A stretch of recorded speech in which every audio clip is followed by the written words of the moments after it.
Monday, the 7th of August 2023. The challenge to overcoming challenges, changes and progress.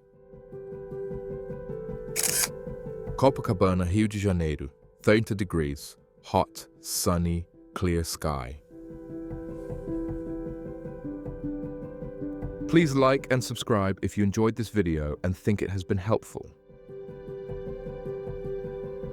It's Monday again, the beginning of the week. I wake up at 4:30 and head out to the street by 5. I work out from 5:15 to 5:50. Then I go to the bakery by 6:05 and back home by 6:40. After a quick shower, I have my first class at 7. I have a relatively light schedule for Monday with only 7 classes throughout the day.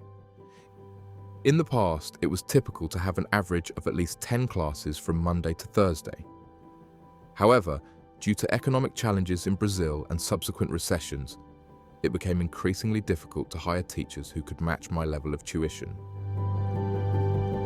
Initially, I had teachers working with me, but as the years went by, I found myself teaching 11, 12, or even 13 classes daily.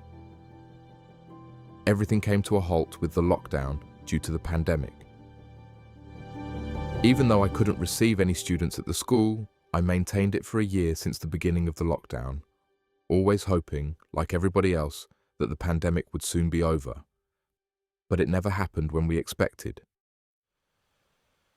In February 2020, I had arranged to move from Rocha to Copacabana and rent Cartier's flat on Rua do Vivier. At the same time, I had decided to vacate the school premises to the administrator as I had chosen to go 100% remote and work online.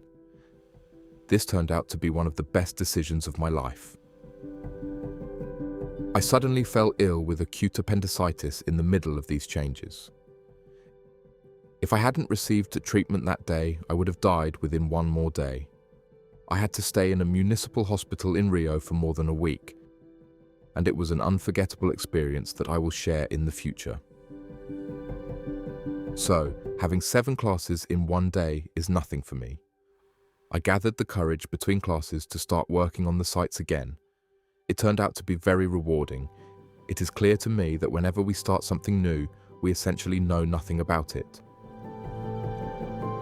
We must accept that we are completely ignorant about that subject, but willing to take the risk to learn. We make a lot of mistakes, but as we learn more and put in the effort, we will eventually become proficient in what was once utterly foreign to us. On Monday night, I went to bed feeling content. I was pleased that I had started to make progress and could see a real difference in what I'm doing. The key is to keep going, moving forward little by little and improving without stopping. If you stop, it can be perilous. You miss a day and then another, and the void gets bigger to a size you think is impossible to fill, and then it's game over.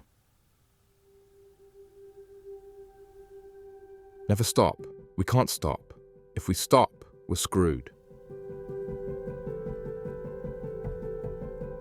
In bed by 10 p.m. Thank you.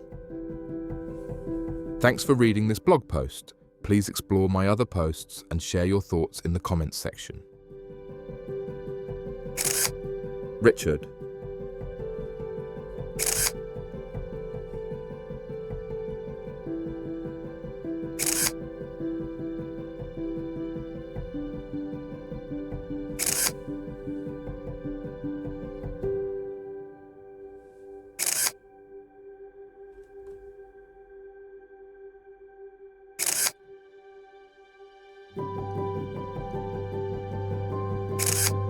Photos by Richard George Photography.